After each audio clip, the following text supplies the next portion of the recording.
अस्सलाम वालेकुम फ्रेंड्स, कैसे आप सब? I am sure all are fine. This is Mubashar Iqbal Chauhan, advocate high court. बहुत इंटरेस्टिंग जजमेंट लेकर आया हूं बेल के ऊपर, जिसको आप किसी भी क्रिमिनल केस में अप्लाई कर सकते हैं। प्रोपोजिशन सुन ले, फिर थोड़ा सा आपको इसका मोहल्ले वकूअ भी बताता हूं।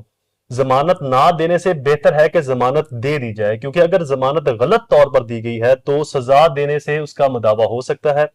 लेकिन अगर जमानत ना दी गई और मुल्जम बरी तस्वर होता है तो ऐसी कैद की तलाफी मुमकिन नहीं।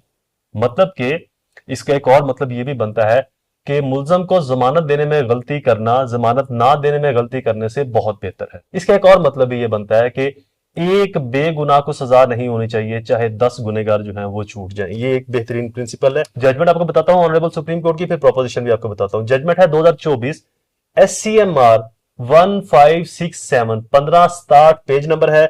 मोहम्मद सरवर वर्सेस स्टेट जो ये केस है।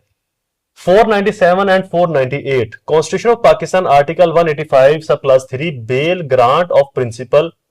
It it is better to error in granting bail than to error in refusal because ultimate conviction and sentence can repair the wrong resulting from the mistaken relief on bail।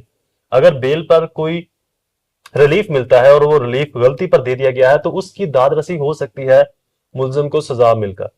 अगर मुल्जिम को सजा ना मिली और उसको bell से भी आपने इनकार कर दिया तो इस कैद का जो भरपाई है, इस कैद की जो भरपाई है वो मुमकिन नहीं। लिहाजा उसको बेल जो है वो दे देनी चाहिए। अगर उसकी बेल बन भी रही है, थोड़ा सा डाउट भी पैदा हो रहा है तो। Video is complete.